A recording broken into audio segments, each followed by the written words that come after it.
It is an exciting day for fans of Humankind, the historical 4X strategy game, as they've announced a surprise DLC that will be free for a limited time but paid in future, and of course a big game update that goes along with it. There's a strong theme of wonders here, they are the focus of the paid DLC, but there's plenty more on offer inside of the free update, as well as some free updates, pretty extensive ones, to the existing wonders. So, in this video we're going to take a look at some gameplay of the changes, and I figure why don't we start with these wonderful little things.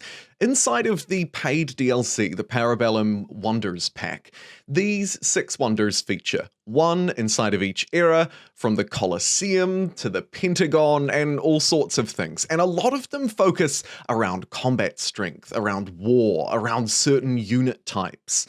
As I say, in the footage in the background, we'll check them out, as well as some of the other changes.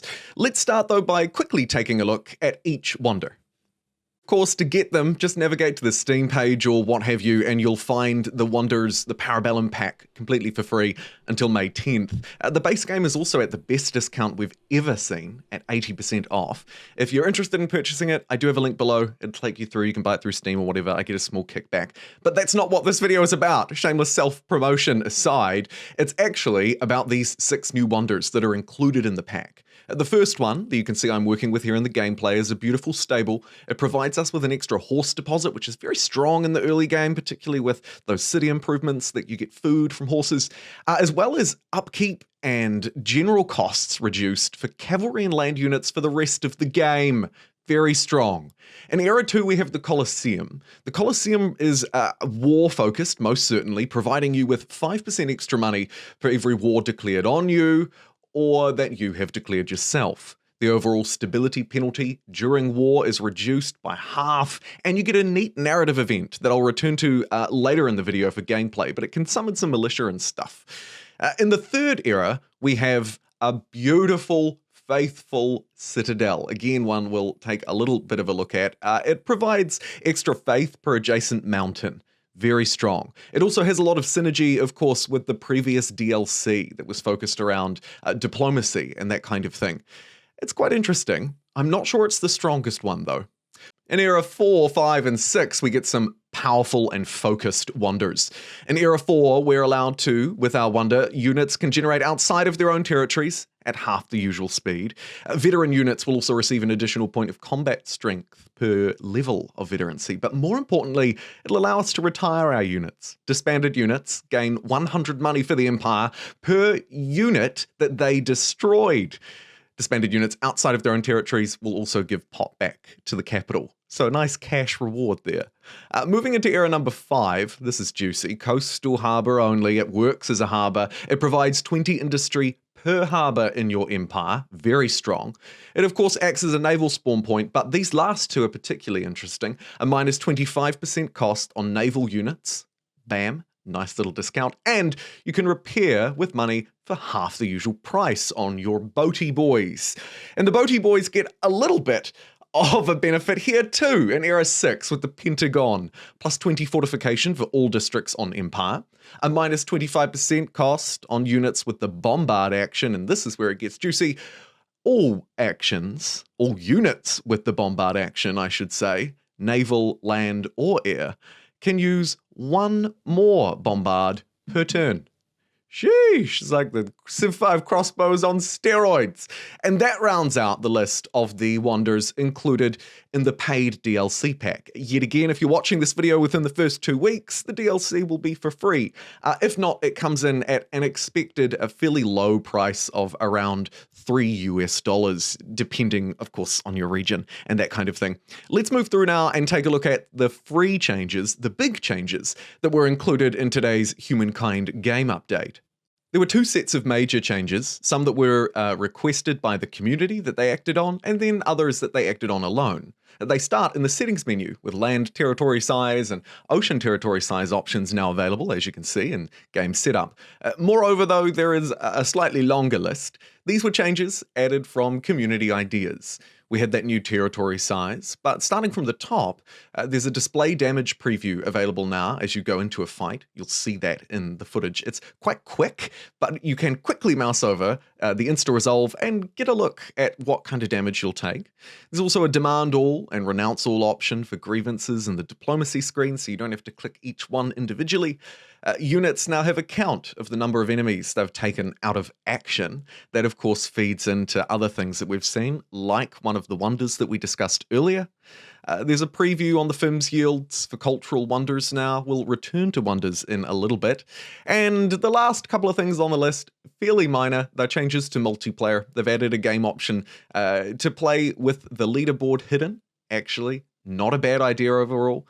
And then ultimately for multiplayer, players can now see their own username when they're inside of lobbies. But as I mentioned, these are really just the changes that were actioned from community ideas. There's a second suite of what they've sort of called the more major updates, or major changes to the game, I should say, included in this free update as well. They are perhaps fairly wide-reaching. First and foremost, let's chuck the list on our screen. The first one is that there's a new cultural wonder, the Brussels Town Hall. That was added if you played or were part of the Amplified Festival earlier in the year. Secondly, wonders have been rebalanced, and boy have they what. Wonders have changed now, so when you're placing them down, you're more incentivized to place them near city centers. You will have noticed that in footage at the start of the gameplay, that wonders now interact with adjacent districts much more than they used to. We'll have a quick look at that list in just a second. But for the sake of completion, let's round out the last major changes that were announced. They've improved the trigger conditions for narrative events so that rare ones will happen more often. The AI has been improved in how it claims territories and expands overall. One of the minor fixes was also that it's better at dealing with faith and with cultural issues. And I noticed that, actually, in my limited time with the current version of the game. The AI seemed more culturally competitive.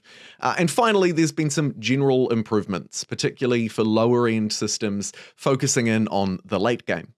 Now let's drill into the detail a little bit on Wonders, the free changes that have been added to all players, regardless of whether you have the new Wonders DLC or not. As you can see from this handily prepared list, almost every wonder has been changed, and by and large we've seen additional yields applied to them and a lot of synergies. The Temple of Artemis, +4 faith per adjacent quarter, for example. Statue of Zeus +5 money per adjacent market quarter. But of course the list goes on and on and on and on. Notre Dame now giving extra science, for example. The Eiffel Tower extra industry per adjacent research quarter. And of course, the late game wonders receive some love too. Across the board, it's likely incentivize players to actually place these things in meaningful places, in and around their cities or their districts, instead of simply placing them out in the wilderness because wonders get the yield of their adjacent tiles, so you could slap it out near a river and get some extra food. Well, now I suspect that has gone completely out the window and completely shifted the meta. Meta shifting aside, there were a few more other changes and additions. Of course, there's the balancing to wonders, and some nice quality of life changes that go along with it, like you can't claim a wonder that you can't place if you don't have a river to build it on, for example. Moving through, the battle algorithm has changed. It now better respects the number of battle rounds and the size of a battle when calculating its decisions. And insta-resolve, they've added feedback, as I mentioned earlier, around what the insta-resolve will actually do. The rest of the changes we've either already covered or they're fairly small, except for the fact that they did make a mention around some Neolithic improvements. All curiosities in the era now generate influence. There'll be a notification to remind you of the rules when you spawn in, and they've changed the icon for unknown strategic resources, something that eagle-eyed viewers may have noticed around the start of the video. There was also a suite of other things on this long list.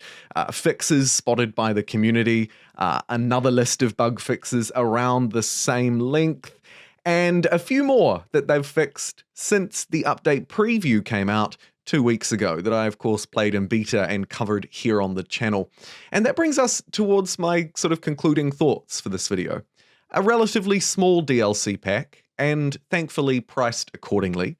It seems like a nice flavor element to the game. More wonders is always a good thing. I think Civilization 6 does a particular job at highlighting the importance of wonders in an empire, and Humankind has a beautiful world to do something like that. The extra wonders that have been brought in add a lot of interest, a lot of flair, particularly around like boats and military, and I'm a big fan of that kind of thing. It's also nice to see a substantive game update. Humankind is now coming up on 2 years old, right? About 1 year and 9 months.